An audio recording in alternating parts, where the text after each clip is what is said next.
जय हिंद। आप सभी का स्वागत है आपके अपने मैथमेटिक्स क्लासेस में और हमारे यूट्यूब चैनल बिलोटी टीचिंग सेंटर में। तो चलिए हम लोग चलेंगे इस सप्ताह में संख्या प्रणाली के कुछ और अलग तरह के प्रश्नों के बारे में पढ़ेंगे।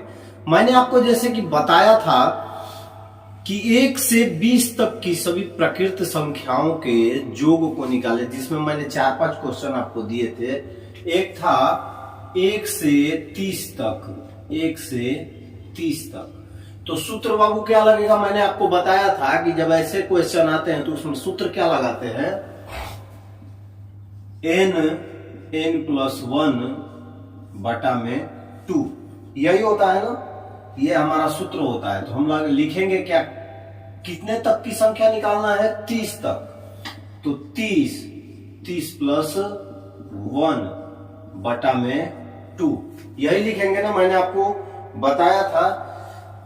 अब देखिए 30 गुणे 31 बटा में 2, 15 दूनी 30, 15 और 31 का गुणा करेंगे।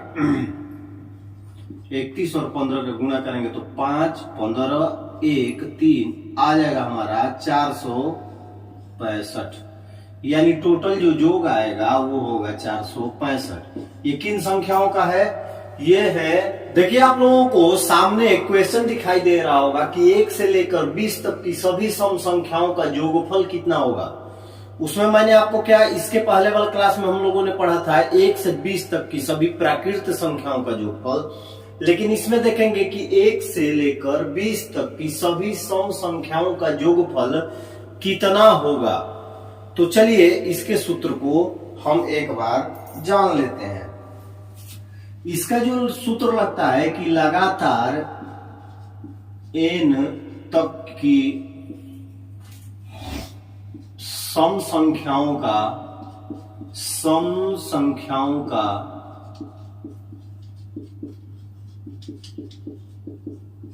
का योग बराबर होता है n/2 कोष्ठ में n/2 प्लस 1। अब देखिए हमको निकालना कितने तक है, 20 तक है। 1 से 20 तक की संख्याएं निकालना है। तो इस सूत्र पे क्या करेंगे, बिठा देंगे 20/2, 20/2 प्लस 1, ठीक है। 10 दूनी 20, फिर 10 दूनी 20, यानी 10 गुणे 11 यानी 110। ये हो गया आंसर। देखिए ऑप्शन में कहीं 110 दिखाई दे रहा है, ये हो गया बी। तो याद रखिएगा कभी भी ये जो सूत्र है, ये सूत्र आपके दिमाग में पूरा फिट होना चाहिए। जैसे ही इस प्रकार का क्वेश्चन आए ये सूत्र उस पर लागू होता है। और उस समय आपके पास, मैंने बहुत बार बताया कि 20 से 30 सेकंड रहते हैं। तो जैसे ये क्वेश्चन आपके सामने, नजरों के सामने आता है, आपके दिमाग में n/2 कोष्ठ में n/2 प्लस 1 दौड़ना चाहिए, तब आप जल्दी सॉल्व कर पाएंगे। तो इसको फटाफट नोट कर लीजिए।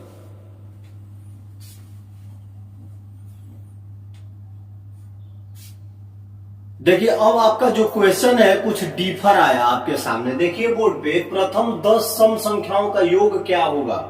ऑप्शन ए है 110, ऑप्शन बी है 165, ऑप्शन सी है 155 और ऑप्शन डी है 145।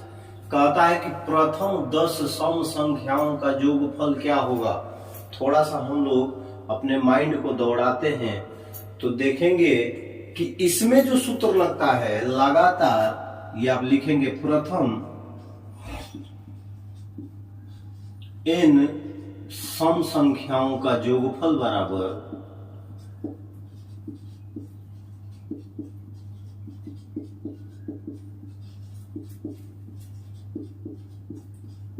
योगफल बराबर n+1, ये होता है इसका सूत्र।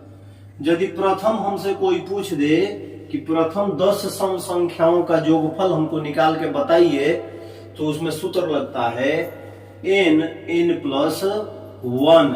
तो देखिए हमसे पूछ रहा है 10 का, तो 10 10 प्लस 1 यानी 10 गुणे 11, 11 दहा के 110 आंसर। अब देखिए यहां पर आपने कुछ नोटिस किया क्या? आपने कुछ नोटिस किया उसमें जो हमारी जो पीछे वाला क्वेश्चन था कि 1 से 20 तक की सम संख्याओं का योगफल निकालिए, और ये क्या कह रहा है? प्रथम 10 सम संख्याओं का योगफल कितना होगा? तो आप लोग बोलेंगे उसका भी आंसर 110 था, इसका भी 110 ही आ रहा है, क्यों? देखिए 1 से यदि 20 तक हम लिखते हैं नंबर को, देखिए यही मैं लिखता हूं 1 2 3 4 5 6 7 8 9 10, ठीक है। 11 12 13 14 15 16 17 18 19 और 20, ठीक है। उसमें कह रहा था कि 1 से 20 तक की सम संख्याओं का योगफल निकालिए। इसमें कह रहा है कि प्रथम 10 सम संख्याएं यानी 2 4 6 8 10 12 14 16 18 और 20, 1 2 3 4 5 6 7 8 9 10। यानी इसने क्या कहा? क्वेश्चन था कि 1 से 20 तक की सम संख्याओं का योगफल, और ये था प्रथम 10 सम संख्या। 20 गो अंक है, तो 20 गो अंक में यदि हम गिनती पढ़ रहे हैं तो एक सम एक विषम, ये क्लियर। एक सम संख्या होगी और एक विषम संख्या होगी, तो 20 गो अंक है तो 10 सम संख्या 10 विषम संख्या। तो इसने डायरेक्ट पूछ दिया प्रथम 10 सम संख्याओं का योगफल कितना होगा। तो प्रथम n सम संख्याओं का योगफल होता है बराबर n कोष्ठ में n प्लस 1, लेकिन जब क्वेश्चन बदल जाए कि 1 से 50 तक की सम संख्याओं का योगफल निकालिए, तो उसमें आपका लगेगा n/2 कोष्ठ में n/2 प्लस 1। हमेशा अपने दिमाग के कंप्यूटर में बैठा के रख लीजिए, तक वाले क्वेश्चन में आप लोगों को ऐसे ही सॉल्व करना है। लेकिन जब क्वेश्चन ऐसा आ जाए कि प्रथम 10 सम संख्याओं का योगफल कितना होगा, तो उसमें आपको ये सूत्र लगाना है। तो चलिए इसको नोट कर लीजिए।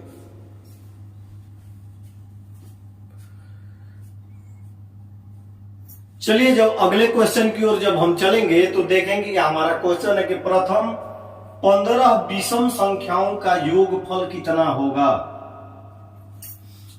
ऑप्शन ए में है 156, बी में है 165, सी में है 225 और डी में है 140। क्वेश्चन बदल गया, पहले प्रथम 10 सम संख्याओं का योगफल पूछा था और अब की बार पूछ रहा है कि प्रथम 15 विषम संख्याओं का योगफल कितना होगा। तो देखिए प्रथम n विषम संख्याओं का जो योगफल होता है वो होता है n स्क्वायर। कितना होता है? n square. प्रथम 15 विषम संख्याएं हैं, तो 15 है तो 15 का स्क्वायर कर देंगे, यानी 15 गुणे 15 बराबर 225 आंसर। अब देखिए यही यदि आपसे पूछ दिया जाए कि प्रथम 15 विषम सम संख्याओं का योगफल कितना होगा, तो आप क्या करेंगे? आप 1 से 30 तक गिनती लिखेंगे, उसमें 15 विषम संख्याओं को निकालेंगे, फिर जोड़ेंगे, जोड़ के आएगा कितना? 225। इसीलिए हमेशा सूत्र का उपयोग करते हैं ताकि हमारा जो क्वेश्चन हो वो जल्दी से जल्दी सॉल्व हो जाए, उसमें काफी कम समय लगे। कितना सेकंड लगा? कुछ नहीं। अब देखिए यही यदि पूछ दे, यही क्या करें, यहीं पे पूछ दे कि 1 से 30 तक, चलिए मैं ऐसी शॉर्ट में लिखता हूं कि 1 से 30 तक विषम संख्याओं का योगफल कितना होगा।